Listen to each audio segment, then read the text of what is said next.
नमस्कार दोस्तों। अगर आप या आपके परिवार में कोई ज़मीन खरीदने की सोच रहा है, तो यह वीडियो बहुत ध्यान से देखिएगा, क्योंकि भारत में हज़ारों लोग ज़मीन खरीदने के बाद पछताते हैं।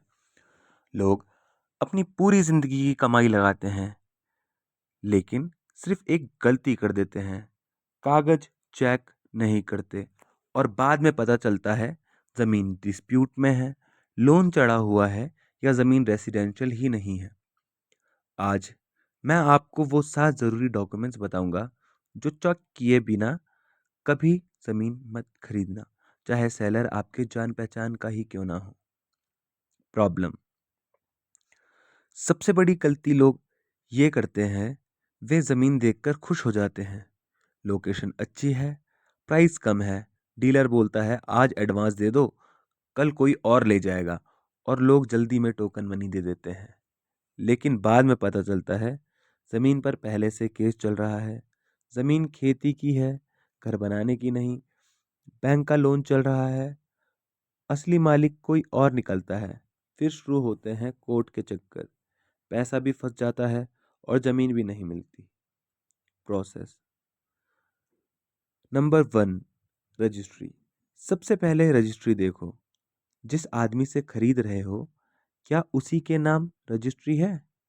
आधार कार्ड का नाम और रजिस्ट्री का नाम मैच होना ज़रूरी है। नंबर 2, खाता पता।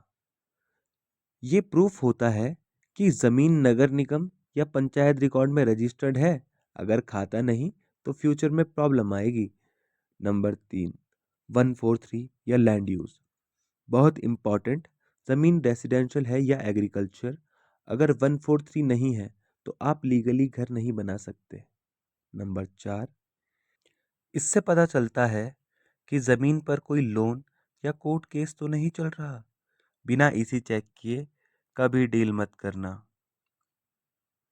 Number 5, previous owner chain. कम से कम पिछले 20 से 30 साल के पुराने ओनर्स की हिस्ट्री देखो। चेन क्लियर नहीं, ज़मीन risk. Number 6, map approval. Layout government से अप्रूव्ड है या नहीं।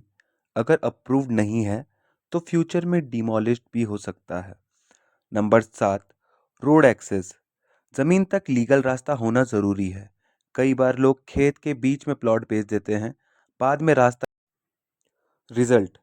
अगर आप ये 7 चीज़ें चेक कर लेते हो, आपका पैसा सेफ रहेगा, फ्रॉड से बचोगे, बैंक लोन आसानी से मिलेगा, फ्यूचर में रीसेल भी आसानी से होगा। कंक्लूजन।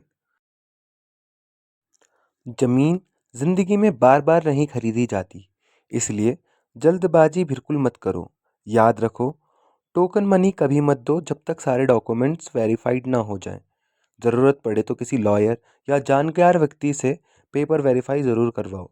अगर आपको ऐसी प्रैक्टिकल और सच्ची जानकारी चाहिए तो चैनल को सब्सक्राइब कर लीजिए।